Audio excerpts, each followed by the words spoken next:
My favorite city I've ever been to is Tokyo. It's like stepping onto another planet.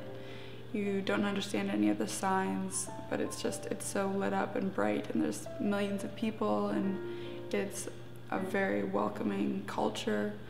I always get lonely on a trip. There's usually that first week where you're somewhere new and you don't know anyone and you don't know how to get around, and you're thinking, what am I doing here? Why did I do this myself again? Like, why did I come here? And that's really lonely.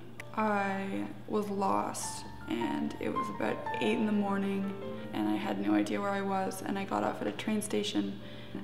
I started walking through Yoyogi Park, but I was in a part that I'd never been in. It's the biggest park ever, and I came across this shrine, and it was 8 in the morning, and there were people dressed in formal kimonos sweeping it down, and I just kind of like sat down and like was super emotional about it because it was such a beautiful place to stumble upon, and I finally knew where I was, and I wasn't lost in Tokyo by myself anymore, and I just really reflected on how lucky I was to be there.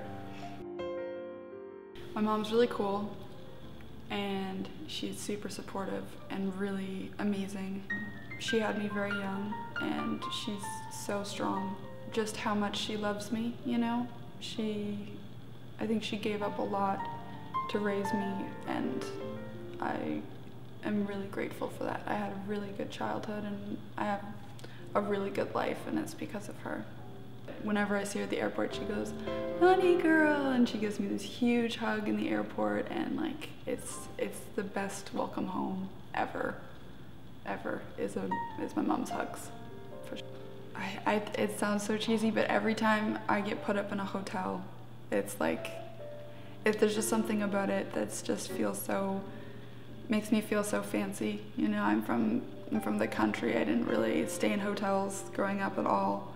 And so like when a client puts you up there and you have your own big bed and people make it for you, and it's amazing.